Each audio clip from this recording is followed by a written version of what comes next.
What's up, brownies? So, Black Daddy by Rachel waited 2 years and during Black History Month to pull this stunt, wanting your daddy to be paid for work that he's no longer doing because he toured with somebody for over 20 years. So first, let me give you the abridged summary version.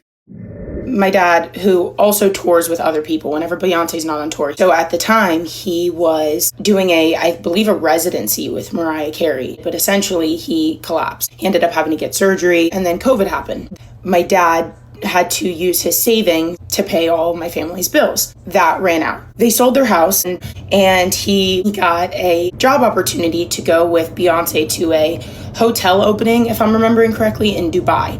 The team that was working for Beyonce at the time, they decided that he just wasn't keeping up enough. They made the determination to let him go. And my dad has been out of work for a few years. And if you could tag Beyonce and ask her to make things right, maybe apologize for disregarding the career that they had, that would be great. I wonder why you chose to look so different than you look in any other video. You see, this time she threw a rag on her head to cosplay looking like Harriet Tubman in order to galvanize us, to help her bully a successful Black woman into mammying and muling for her Black father. But perhaps as a recent FAMU graduate who just passed the bar, she should look into trying to sue the biracial that her father was working for at the time of his injuries. So now let's get into some of the finer details, shall we?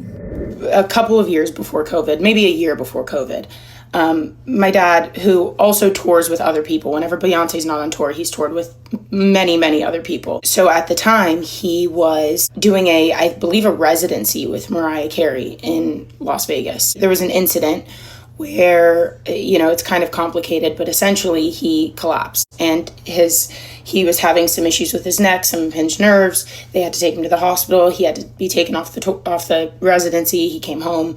He ended up having to get surgery. It was a pretty big deal.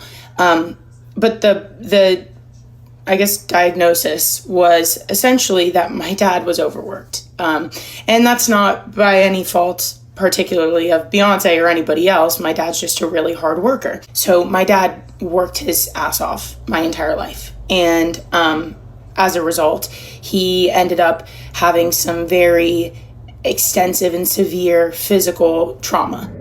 It's something very peculiar surrounding the details of this injury and the lack of blaming the person that he was working with at that time. Your dad's inability to work is the crux of all of these financial problems. And yet for the single most important factor, you can't nail down a timeline. You don't know exactly when, or you don't know exactly what happened and what caused it. I want you to put a pin in the fact that the actual dates for that Las Vegas residency was between 2015 to 2017.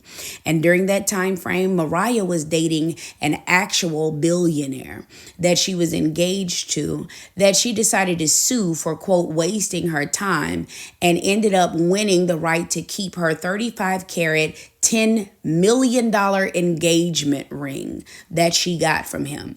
So maybe if she would have just simply pawned that ring and split the proceeds in half with him, or she could have just used 1 year's residuals from All I Want for Christmas, like that few $1,000,000. Maybe she could have paid him with that. Or maybe we've forgotten about the fact that she is one of the wealthiest and most successful female artists of all time. But instead of requesting money from the wealthy biracial that he was working for at the time, we're saying that the Black woman who gave him more work than anybody else should just pay him for work that he's no longer doing because she's, air quotations, a billionaire. Yeah, right. And even though it's nobody's fault, there's only one person that you are demanding an apology and a payment from. Let's continue. He ended up getting treated. He got his surgery, and then COVID happened. There were no tours, and my dad got paid on an as-work basis. So when there's no tours, there's no money. And this is what playing in our face looks like. Just in general, that's how most jobs work. You only get paid for the days that you actually worked. They don't pay you for when you don't work, in general. And so during those couple of years during COVID where there were no tours to be had, my dad had to use his savings to pay all my family's bills. That ran out. And so the house that my parents built when I was little and that I grew up in, my parents had to sell it because they didn't have any money. This is very sad, but very common. It happens in America all the time. But using the information that you made public, cross-referencing that, the house that I find sold for close to $1 million. So if the average American mortgage is about 30 years and you all were in that house and paying on it for at least 15 years, and it sold for over $950,000. You should have been halfway done with paying that mortgage. It should have increased in value exponentially over that 15 years. And if you all were fiscally responsible, it should have turned a nifty little profit, did it not? See, we don't know those very key details, though. They sold their house and moved into my grandmother's house. And then less than a year later, the Hurricane Helene hit, and my grandmother's house flooded. And it flooded about 5 feet, and my parents were displaced. My grandmother went and moved into my aunt's house, and my parents, by the grace of God, literally, and our church and the connections in our small town, were able to move into a home owned by this man from our community who's been so kind to let them stay there for over a year. During which time my dad has done everything he can to fix the house. But financially, it's just, they're at a stopping point and they can't get back into their home. Imagine losing a house, and every time you do, God sends you another one. And it sounds like sending you a house for low cost or no cost based on the generosity of family members and church members.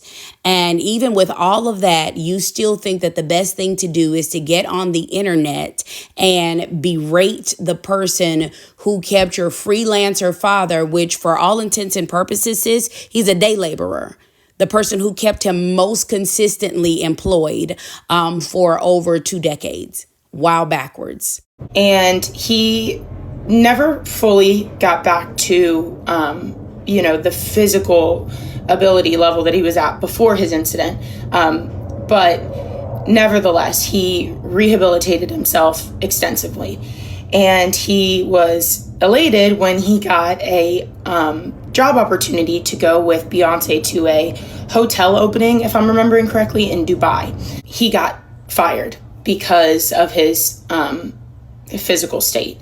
The team that was working for Beyoncé at the time, and mind you, again, my dad has been not only on Beyoncé's team, but one of the head people in Beyoncé's team for 20 plus years since he was working with since she was in Destiny's Child.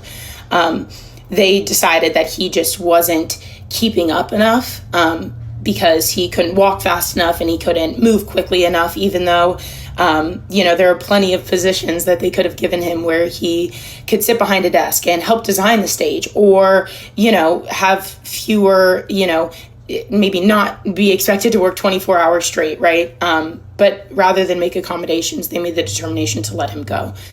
If my research is correct, your father would have been like at senior citizen age and retirement age. He would have been around 65 years old. And not only that, would he be old, but also physically not capable of doing his job. And yet what you're advocating for in this case would be, well, he just should have been given someone else's job, because that's exactly what that is. A tour manager, a set designer, a visual director, none of these things are the same thing as a stage manager. Long story short, here we are today in 2026. And my dad has been out of work for a few years. And they being my mom and dad, have hit a financial wall that my brothers and I can only help so much with, because this is the American economy, right? We have to take care of a million things. Yeah, including the woman that you're talking about whose talent has been responsible for paying the wages of hundreds, if not thousands, of people over the years in her career. And yet you have no grace for her because what? She's earned more money off of her talent than most people ever will in a lifetime. Okay, well, favor ain't fair. You know what else is not fair? The capitalism and patriarchy that is the root cause of your father's John Henryism. That was his undoing. And yet you have no smoke for those systemic pressures, nor any of the other dozens of celebrities that he worked for that you won't name. He put his heart and his soul into Beyonce's career and other celebrities too, but primarily her. And they cut him loose and fired him after 20-something years of service without so much as a livable or a substantial severance. And see, that's worded kind of funny because you make it sound like he did get some sort of sympathy package on his way out the door. And it just wasn't enough for your taste or in your opinion. But also 1099, independent contractor, freelancer, that's typically not a thing that you get because you're not an employee. Also, why aren't you mad at Mariah Carey, who was the one that he was working for that caused his shoulder to have the tendernism and slide off the bone, and he have to carry it around in a fanny pack now? Like, that's real crazy. And why can't any of these other artists pay him to sit down in a rocking chair and point to people and supervise, like the type of job that you're thinking that he should have out of loyalty? All of this is weird. And if you could tag Beyonce and ask her to make things right with my dad and you know, maybe apologize for disregarding the career that they had, that would be great. Now, just in case there's an actual subscriber listening to this and you're familiar with my brand, so you know that this take that I'm giving for this situation seems kind of odd, you're right. I'm trolling. I really am. But there's a purpose behind it, and it's for research and analytics. So don't trouble yourself on that. Here's my real take on this. I really feel sorry for this family. I promise you, my heart really goes out to them because I know exactly what it feels like to go above and beyond putting your heart and soul into a job. And the minute that you do something that doesn't suit them, or there's some sort of change in corporate structure, or somebody in the C-suite wants to be able to afford a second summer home, they will wipe out a whole plethora of jobs and set you out like yesterday's trash. And they'll have advertisements on Indeed in 24 hours to replace you if need be. Right. And so that's an American thing. See, what's going on with your dad and with this situation is, just to sum it up, hashtag life be lifing. Your dad is going through a real life Lemony Snicket's series of unfortunate events. He's going through the proverbial when it rains, it pours. And my heart goes out to him. But for what I know about men, especially older men and old school men, they tend to be embarrassed by things like this. And a lot of men don't like to ask for help. So I just find it hard to believe that your dad would approve of you getting on the internet, telling the entire world that he is both broke and broken, semi-homeless, and now you dry begging for money for him on the internet. Girl, I know that my stepdad, may God rest his soul, he would not have liked us to do this. And so, I feel sorry for your dad, but I'm also really disturbed by the fact that you're not mentioning your mother's role in all of this. We don't know if she's disabled and thus not able to work, if she has been working the entire time, which if she has, what's the problem here? Are they financially illiterate and fiscally irresponsible? Or is it that she has been able to be a preferences princess and not work the whole time? And even when she saw your dad struggling, she didn't get up and chip in and pitch in to help. See, these types of details are needed, and I'm going to tell you why. Remember when I was talking about that John Henryism and capitalism and patriarchy? Colorism and internalized anti-blackness and self-hatred is also a thing, and it's very prevalent amongst people like your dad. I'm not accusing him of that, but what I'm saying is the way you're telling this story and not focusing on the meat and the heart and the soul of the situation, it just leads one to wonder, right? Because what you do know as a black woman is that Black men tend to all of a sudden know what it means to be a leader and a protector and a provider and all of this other stuff after they hop the fence, or once they go out to buy, a jar of spicy mayo, right? But when they're within their own community, this is 50-50.